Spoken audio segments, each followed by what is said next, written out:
আজ আমরা কথা বলবো বাংলাদেশের রাজনীতির একেবারে হট টপিক নিয়ে, শাপলা ফুল বনাম বেগুন আর কলা নিয়ে।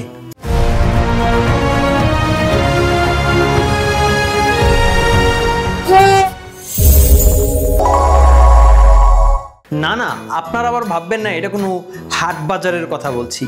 আমি বলছি বাংলাদেশের রাজনীতির সবচেয়ে টেস্টি ইস্যুগুলোর একটির কথা। জাতীয় নাগরিক পার্টি ভেবেছিল আমরা যদি শাপলা প্রতীক পাই তাহলে ব্যাস সাধারণ জনগণ শাপলা ফুলের মতো ফুটে উঠবে। কিন্তু নির্বাচন কমিশন বলল, দুঃখিত ভাই, এটা জাতীয় ফুল, এটা আমরা দিতে পারবো না, এটা আমাদের সিলেবাসেই নাই।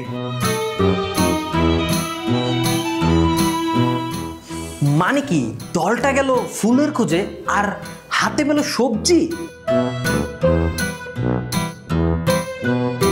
এরপর ইসি তাদের সামনে ধরল 50টা প্রতীক। ভাবুন তো, তালিকায় আছে বেগুন, কলা, চেয়ার, টেলিভিশন, ফুটবল, মাছ আর মস্ত বড় একটা লাউ।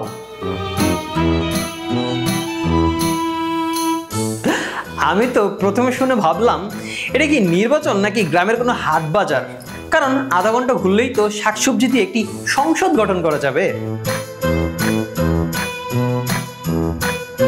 এই ঘটনায় ক্ষিপ্ত এনসিপি নেতা নাসির উদ্দিন পাটোয়ারী সাহেব চোখ লাল করে বলল, হয় শাপলা দিন, না হয় ধানের শীষ বাদ দিন।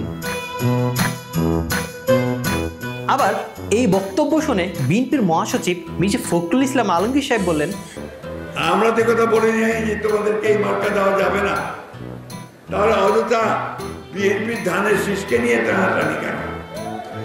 টানাটানি এই জন্যে যে ধানের শীষ অপ্রতিরোধ্য। এখন প্রশ্ন হলো এনসিপি কোনটা নেবে?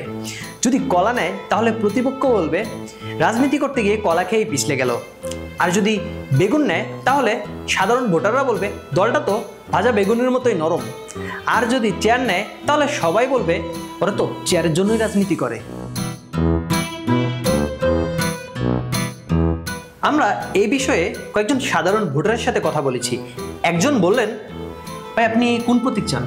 ভাই আমি ভোট দিতে চাই বেগুন প্রতীকে, কারণ বেগুন ছাড়া রান্নাঘরে ভর্তা হয় কিভাবে।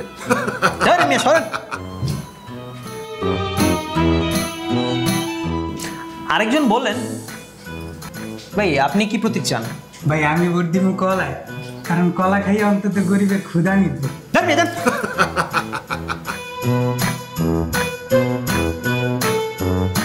একজন আবার সিরিয়াস হয়ে বললেন, ভাই আপনি কি প্রতীক চান? না, চেয়ার হলে আমি ভোট দেবো না, ওরা একবার বসলে উঠতে চায় না।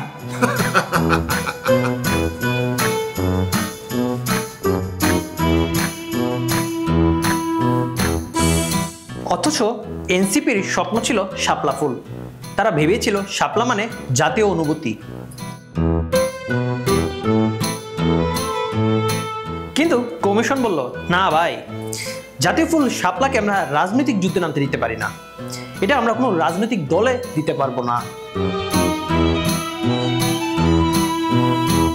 তাহলে কি দাঁড়ালো? শাপলা ফুল গেল জাতীয় বিলে বেশে, আর রাজনীতি নামলো সবজির বাজারে। ভাবুন তো, আওয়ামী লীগ নৌকা নিয়ে কত দূর ভেসে গেল, আর বিএনপি ধানের শীষ নিয়ে কতই না আন্দোলন করেছে। আর জাতীয় পার্টির কথা কি বলবো, তারা তো লাঙল নিয়ে কত কি চাষ করে বেড়ালো। এখন যদি এনসিপি বেগুন প্রতীক পায় তাহলে তাদের স্লোগান হবে, আমাদের হাতে বেগুন, দেশ হবে রঙুন। আর না হয় আরো একটি স্লোগান হবে, দেশের খেতে বেগুন, এনসিপি আগুন।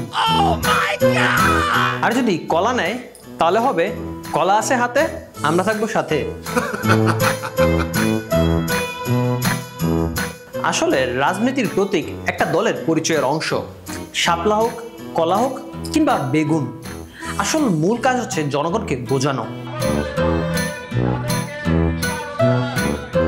কিন্তু আমি মনে করি এনসিপি যদি বেগুন নেয় তাহলে ভোটের দিন ভর্তা পোড়া দিয়ে ভোটারদের খুশি করতে পারবে। আর যদি কলা নেয় তাহলে মিছিল শেষে একটা একটা কলা ধরিয়ে দিবে। রাজনীতি আর পুষ্টি দুটোই একসাথে হবে।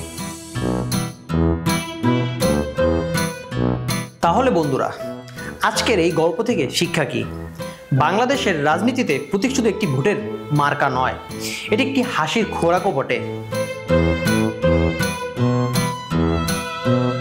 আগামী দিনে দেখি এনসিপি কোনটা বেছে নেয়, বেগুন, কলা নাকি চেয়ার। তবে প্রতীক যাই হোক, মজা কিন্তু আমাদের থামবে না।